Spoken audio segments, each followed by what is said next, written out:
The most news in the morning. CNN's American Morning. Weekday, 6 a.m. Eastern. Americans love to talk about the debt the Chinese hold, but the Chinese need to lend to us. If they don't lend to us, it is theoretically possible that they can take their dollar export earnings from the United States and convert them into other currencies. But if they do that, they constrain the American economy.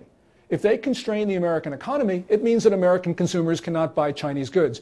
If we don't buy Chinese goods, then the Chinese export sector crumbles, and that means the Chinese economy crumbles with it. And then the political system, which is dependent on the continual delivery of prosperity, faces challenges it may not be able to meet. So the Chinese lend to the United States because they have to. We're doing them a favor of lending to us. And the other thing is, people say, well, what if the Chinese dump our debt? And since August 2006, they have called it the nuclear option. They never do the nuclear option, and we have to understand why. People say, well, they would get hurt because the value of their dollar holdings would decline if they dumped our debt. And that's true, but that's not the reason why Chinese don't go nuclear. They don't go nuclear because they know it won't work.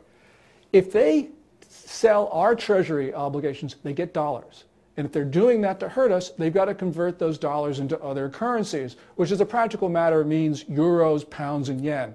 Well, that drives those currencies, the values of those currencies, through the ceiling, which means that Brussels, London, and Tokyo have got to go out into the international financial markets and rebalance their currencies. And the only way they can do that is buy dollars. So, yeah, the Chinese can dump our debt, but what happens, though, is that our debt ends up in the hands of our friends, and we understand, finally, that the Chinese really don't have a trigger on us.